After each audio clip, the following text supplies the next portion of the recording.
In this video, I'm going to talk about the Houston Rockets free agency, the good, the bad, and the ugly. So y'all tap in, enjoy.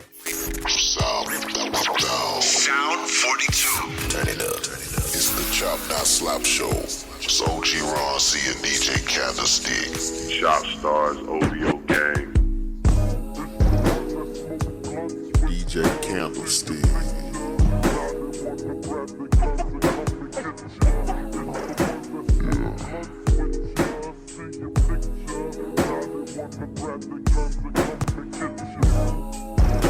One time for the homie DJ Screw. Already. I'm feeling thrown in this bitch. So if you didn't know, we got a new look for the Chop Shop merch store. We got some new drops in there, some new sales coming up. I want you guys to go to the merch store. You don't have to buy anything. I just want you to go there and look at some of these fire designs that we got in there. Shout out to our CSGs. If you hear the term CSG on the channel, that stands for Chop Shop Gang. That's the community. That's those passionate Rockets fans that sit through 2-3 years of a rebuild, that sit through bad games, that sit through bad coaching. Shout out to y'all. We are at the cusp of glory. We're almost there, guys. We're almost there. Got to keep pushing through. Shout out to the CSGs. Go to the merch store. Check out the designs on there. If you like something, cop it, man. Cop it. Let them boys know what the CSG stands for, man. Tell them that you've been a die-harder. You went through the Christian Wood years. You went through the John Wall years. So keep repping, keep supporting the Chop Shop, and we're going to keep dropping heat.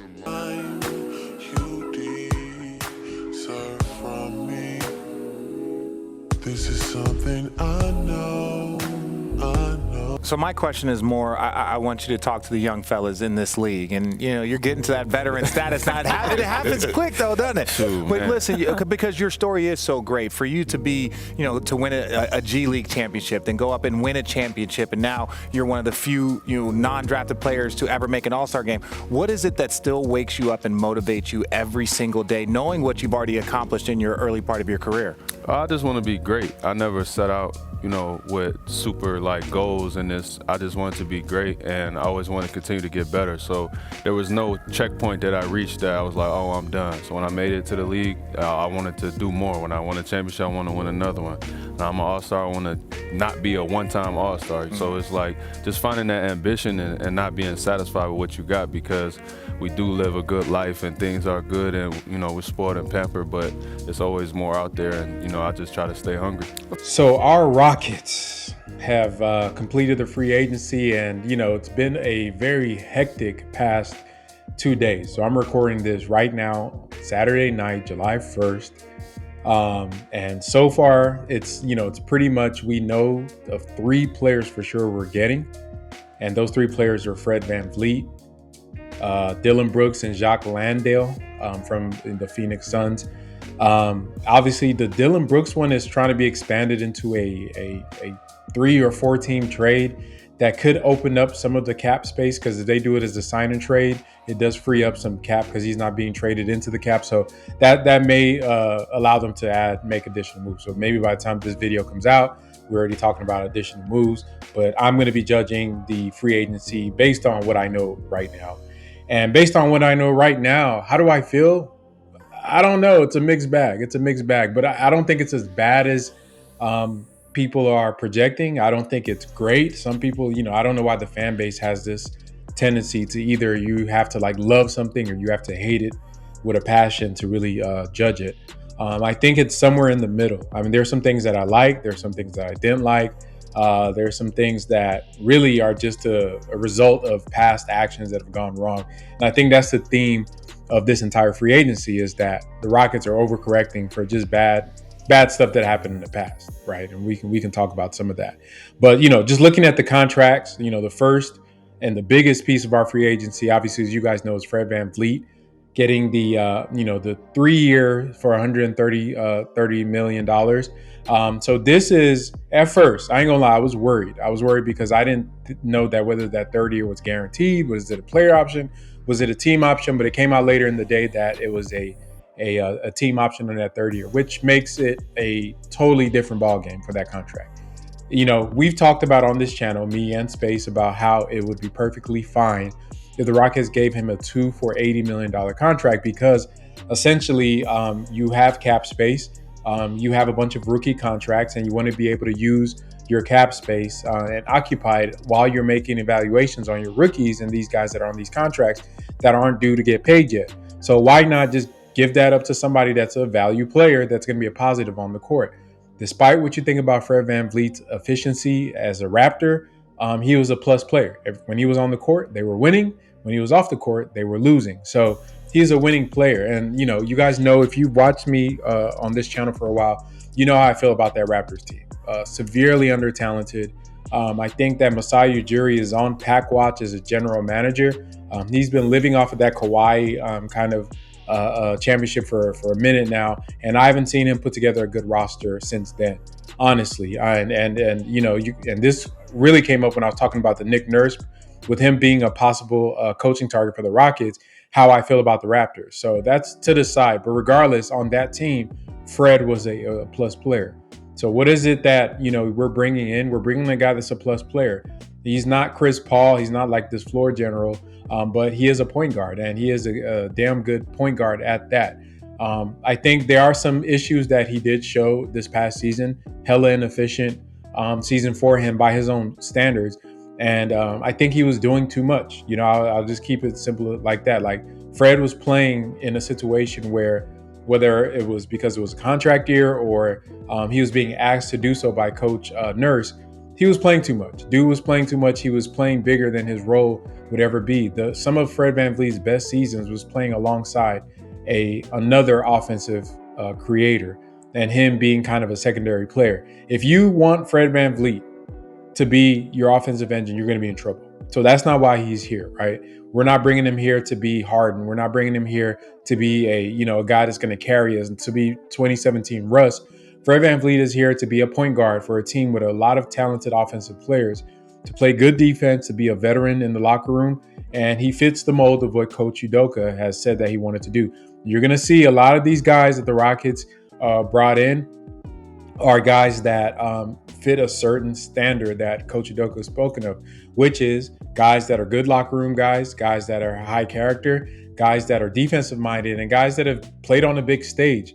And Fred VanVleet has played on the biggest stage, obviously a 2019 champion, beating the Golden State Warriors en route to doing that, beating the Milwaukee Bucks. So you're bringing a championship level guard to your team that severely needs it. Now, the contract, I don't think that the Rockets came into this thinking that, hey, we're going to give him a 2+1 with a team option. I think they initially, as they rumored, wanted 2-year contracts for most of these signings that they made. And so the fact that he got a +1 on there means that the negotiations got a little bit tense, and they had to throw in that as a kind of a safety net for him in the event that they had to exercise that option and it works out. So that's a little bit more than he would have had, more security than he would have had if they didn't have it there. But essentially, it's a 2-year contract, right? Because if it's a team option, if they want to move on from him, they can move on from him after the second year. So essentially, he's just going to be an expiring after a year, which is what I wanted for any player, whether it was Fred, James Harden, whoever they wanted to bring in. That is totally fine with me, and I'm glad that they did that. So that is, to me, they hit that. That's what they were supposed to do. They did that. There's no gripe for me about the Fred VanVleet. As far as his on-court fit, I mean, I'll get into more details. I really got to dig down and really put together a great video just showing you guys, introducing you guys to Fred VanVleet. But just generally, he fits well. He's played alongside other guards, obviously with Kyle Lowry. He's played alongside other scorers. He's been on multiple types of teams. The Raptors team that won the championship, the Raptors teams that played the year after that, the Raptors teams he played in the last 2 years are totally different teams, right? So he's kind of played in all sorts of situations. And I think that for the guys that we have, he's going to be a guy that can play on ball, off ball. I think I'm excited to see him and Alp in a little 2-man game, see how they're able to run that, kind of reminiscent of him and DJ Augustine, how they had that chemistry as a guard and a big. So I think the VanVleet, if I had to rate that individual signing, I'm going to give that probably an A-, just because that is a guy that we wanted. We got him at the price that we wanted it. And, the extra year, since it's a team option, isn't that bad. I think that's something that you can deal with. And he's good cap space, holder. At worst, if it doesn't work out with fit here, he's always going to be, he's still relatively young, 29 years old, positive value contract, a guy that you could possibly flip to another team. It's going to be a little tough at that price, at 40 million, 40 plus. But as long as he doesn't just fall off a cliff or gets injured severely, he should still be a positive contract. So Fred is on the team. What does that mean for some of the other guys? We'll talk about that in the future, but I think that was a pretty decent signing. I got ball. Screen, good dude. X, take up. And one. Keep going. Good take, Jitty. BC, driver BC.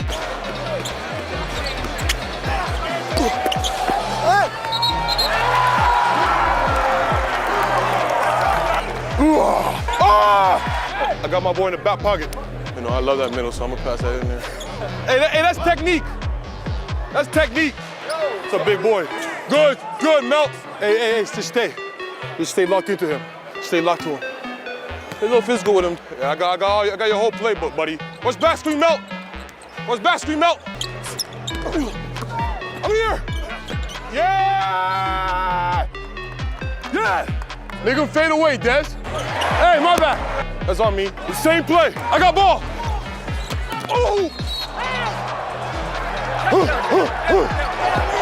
So then the next guy is kind of one that, this is the one I'm having mixed feelings about. And the reason is, you think about, and obviously I'm talking about Dillon Brooks. You think about Dillon Brooks and what he brings to the table. He's a great defender. Outside of that, the toughness, blah, blah, blah, blah, blah. I think the reason he's not a Memphis Grizzly right now is some of the things that he does that is not good for him. Once again, all-world defender. If you look at his ratings, he's rated highly in pretty much every defensive category for a wing defender. So he's bringing that to the team. But the reason that, a lot of people aren't excited about him as a prospect on the team is because of some of those things that he does wrong, like his shot selection. He does take a lot of ill-timed shots. And I'm not sure if this is something that you want to bring on a team that have a lot of players that play that take ill-timed shots. He's also a guy that, obviously we've seen the antics and stuff. And, I'm all for guys that are, like they talk trash and they do all the stuff to try to get into their opponent's head. But when it starts impacting the team, that's where I kind of fall off at. So for him, getting him on a 4-year, $80 million contract, I think it's a massive overpay for a guy that, to me, was a depressed asset. As a team, I don't know if that's the type of player you want to lock in for the next 4 years, because we've seen what happened with the Christian Woods of the world. When guys go sour on your team, especially guys that think more of themselves than they actually are, it really, really does look bad. It looks nasty and it messes up team chemistry. I'm not going to say that he's going to be one of those guys because I think he's still a team player. What you hope for is that between the structure of having Fred VanVleet, you're adding other vets like Jeff Green that, I'll touch on a little bit later. Jock Landell is not a vet like that. But, Coach Udoka, and bringing some of that structure in and maybe defining his role differently than it was in Memphis, he'll be able to be somebody that's more supportive in his in how he plays rather than thinking that he's him. Then maybe you can get the best out of him. The thing about players like him, it's a fine line, right? When you have a player like him, like the Draymonds of the world, the Russell Westbrooks, you have to really be careful in trying to mitigate some of the things that they do as far as the quote unquote antics, because some of those antics are the same reasons they're great, right? Dillon Brooks probably is not in the NBA if he's not the type of person that he is. The guy that thinks he could shut down anybody in the NBA. That's what drives him to become the best defensive player that he is. So you're still going to see that, and that's perfectly fine. But can he mitigate bad shot taking? Can he mitigate playing within the context of the game and playing within the context of the team? And to me, that's what's going to decide whether he's a player that you want to keep rolling on with onward or not. The $80 million contract, $20 million a year, it's an overpay. I don't think that's what my price point was for him. I didn't see anything over 15. Then not sure if the 4 years was in the cards. I guarantee you, if you asked Rafael Stone and give him truth serum and said, "Hey, is this what you wanted coming out of free agency to give a guy a 4-year, $80 million contract, I guarantee you he says no. Now, people are going to say, oh, it's a good deal, blah, blah, blah, blah, blah. At the end of the day, it really doesn't matter as far as like what the price is, but that the length of that contract is what's crazy, because it dips into not only Jalen's and Sengun's their extension year, it also dips into Jabari's and Tari's extension year.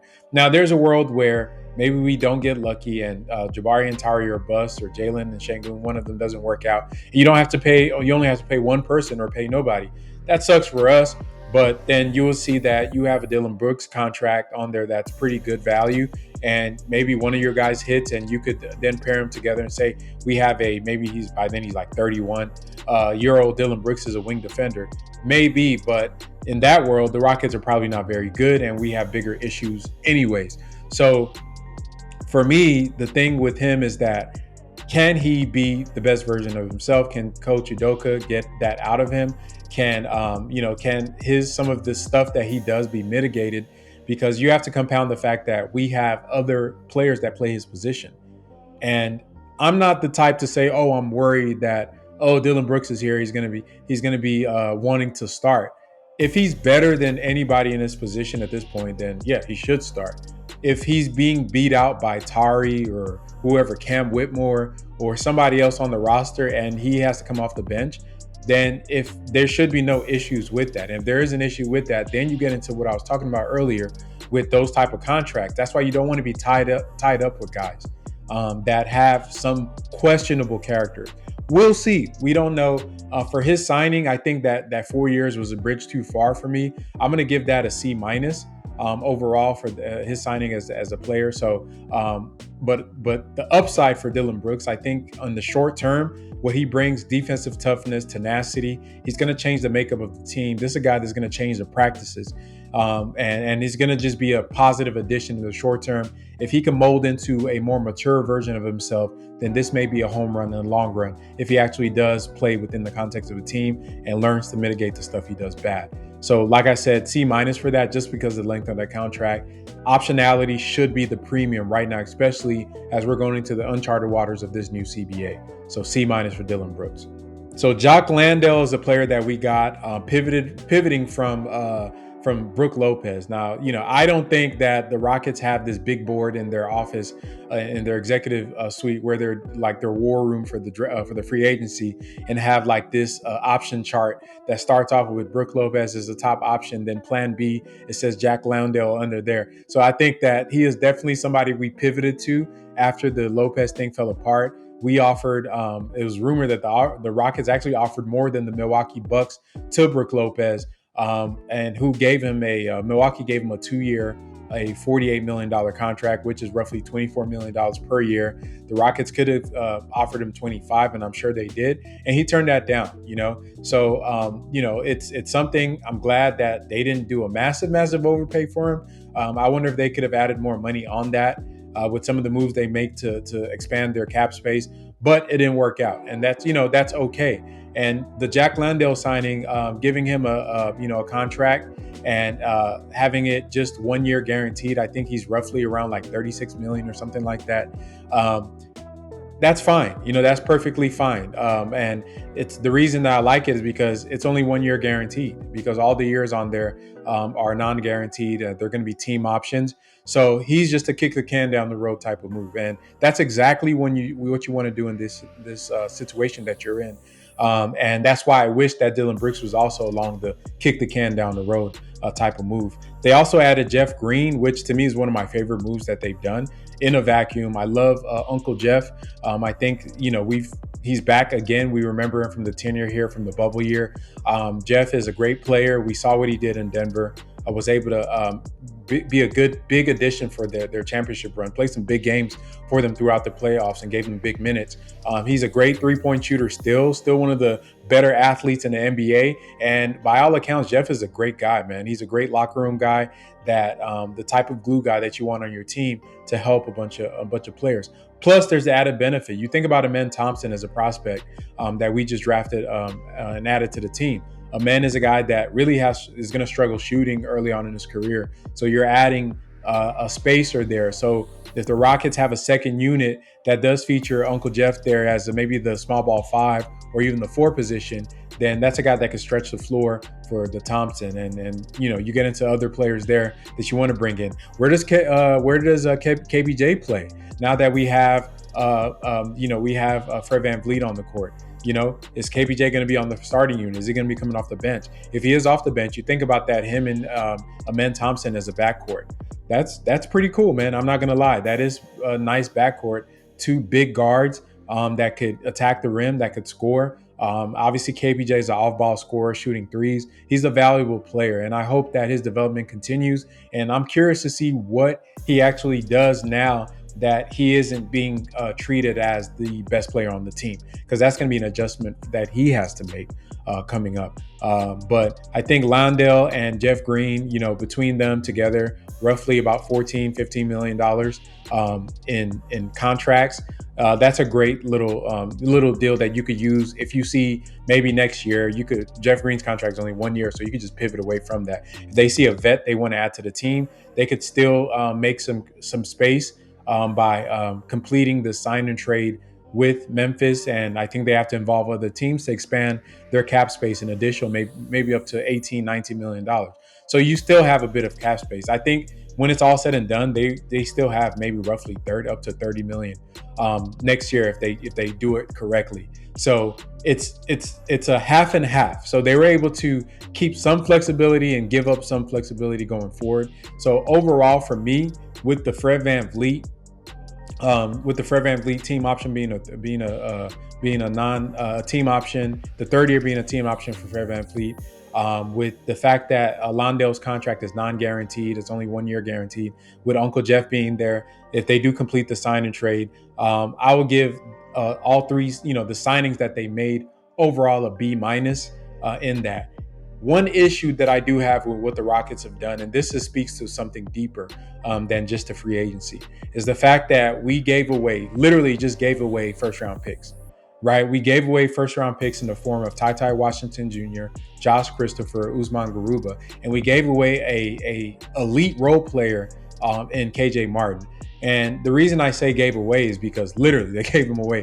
So when I say gave away, with Ty Washington and Usman Garuba, we gave them to Atlanta to an additional 2 second-round picks just to offload them. And, why are you offloading a guy that you just drafted literally a year ago? And you think about why, right? We're at this in this spot where we have all these picks that we've drafted over the years. And, me and multiple people on this channel have been telling y'all, like, you can't really try to draft all those picks. And even if you did draft all those picks, your game plan should not be to just not play them, right? And this goes back to the Silas era and the incompetence that Stephen Silas and Phil Stone showed in managing their assets over the past few years.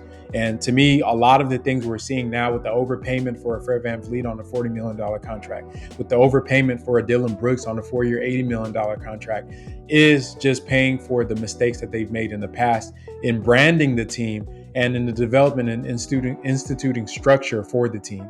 There's no world where we should be giving up 2 guys that were recently drafted and adding picks for the team to take them, unless the world is that the coach that you had before did not play them. And not only did he not play them, he played players like Daishen Nix and Eric Gordon that were inconsequential to the future of the team. Because you know what? We let Eric Gordon go to the Clippers for a pick swap. Granted, it got us Cam Whitmore.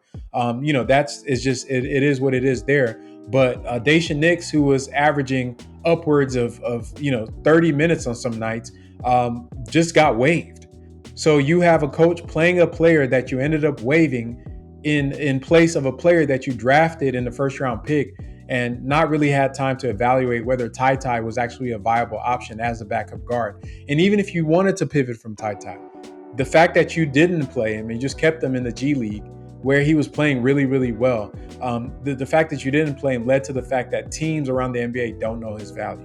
They don't know the value of a Garuba because he was playing behind a Boban. That's who knows where Boban's going to be, probably filming a movie by the time the season starts. So all of these kind of mini moves, you think about all the bad moves the Rockets have made throughout the past 3 years. You think about all the all the bad structural decisions they've made, not having vets on the team, not having a coach that really knows what he's doing, not utilizing your players to the best of their abilities, making bad trades, not managing your assets to the full max that you could, not getting extra picks in trade deals, and just maximizing everything you could. It all leads up to the point now where the NBA perceives us as a team that can't be trusted at this point. And the free agents and their agents also perceive that. So what we're doing right now, what the Rockets are essentially doing with this free agency, is trying to correct the narrative. And that's what we're paying for.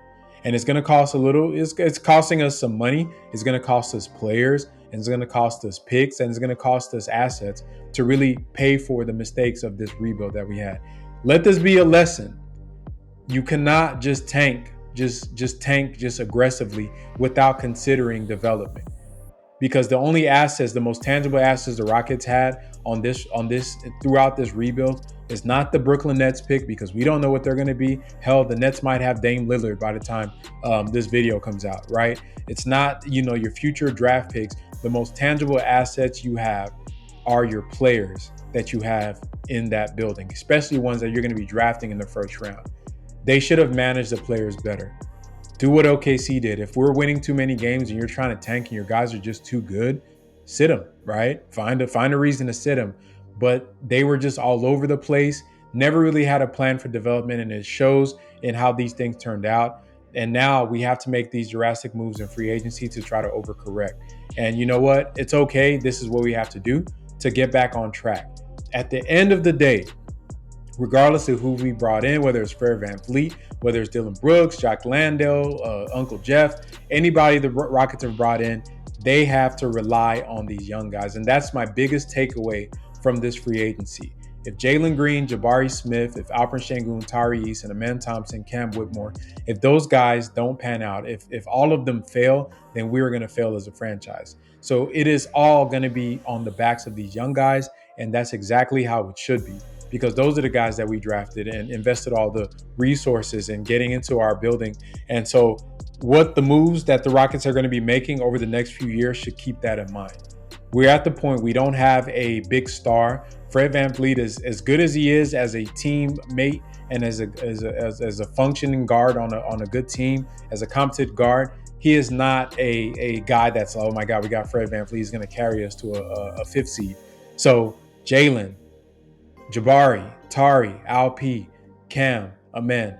Those are the guys that you're going to look towards, and KPJ, depending on how he develops, and if they keep him and don't trade him, these are the guys you're going to be looking towards to see, can you take us to the promised land, right? So the moves they need to make, once again, the reason that optionality and flexibility is such a big deal is that the moves they need to make need to be with this in mind.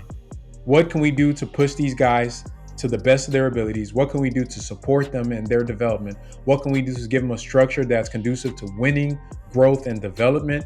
What can we do to draw out the best out of these players so that when these contracts fall off, we can hand them the reins and feel good about it? And I think that's what the needle that they're going to have to thread over the next few years. So far, so good. In a vacuum, I like a lot of the individual trades that we've made, trades and signings that we've made. I think that Stone did a great job, and Tillman obviously did a great job hiring Ime Udoka. I think they did a great job in the draft, getting Men Thompson and Cam Whitmore. And I think free agency, I don't think they did a great job, but I don't think it's as bad as people make it out to seem. I think that they had to do what they had to do, and this is a new dynamic now with Coach Udoka on staff.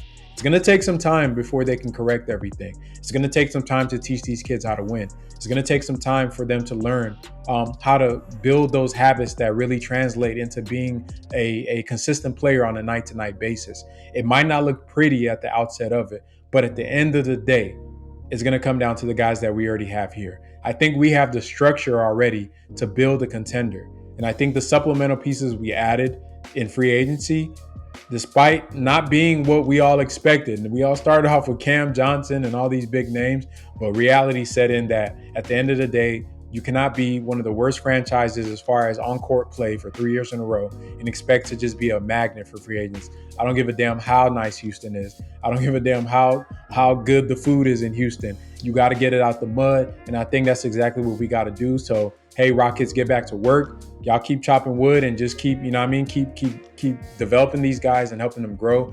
And I think we're going to see. Summer League is literally like 6 days away. So that's going to be exciting to see a man get to play and see what he really brings to the table. I'm really high on the man Thompson. If y'all don't know, I'm really, really high on the man Thompson. I think we got one in him there. Man, but shout out to Jay Gupp. Shout out to KJ Martin, who's now on the Clippers.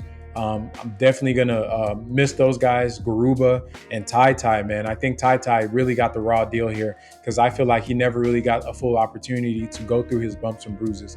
If we were going to treat Ty like we treated Jabari, then he should have been playing, right? He should have got all the backup point guard minutes, all of them, no matter how shy he looked, no matter how nervous he was when he was playing. He should have got all the backup point guard minutes, but he just never did. And he never got the fair shake because our coach had a form of CTE. So, it goes back. Once again, we're paying for the things that we've done in the past, but hey, we still got to rely on these young guys. But KJ, man, I'm going to miss that kid because I think he was a really smart player. Hope he does well on the Clippers. Garuba, Ty, Jacob. Hope they do well in the Clippers. I don't know if this is an indictment on Rafael Stone. Y'all say he's a great drafter. I don't know, man. I don't know if we're giving away guys like they're hotcakes. But y'all let me know, what grades do you give the Rockets free agency? What is your grade? You can give them individually for each player, and then give me your grade collectively as a team. So overall, like I told you, I give them a B- for their free agency. I think I gave them an A for the draft. So far off season for the Rockets, if I average those out, A- right now, maybe a B+, depending on how low I am on that B-. But so far so good, man. Excited about the season. But y'all let me know what is your grade. Let me know in the chat and keep supporting the channel. Appreciate y'all, man. We had a great time doing the live streams for the free agency. Really got a chance to talk to a lot of the people. Me and Space are going to try to do more of those to try to, really get the voice of the community. So y'all keep rocking with the Chop Shop, and we're going to keep dropping that fire.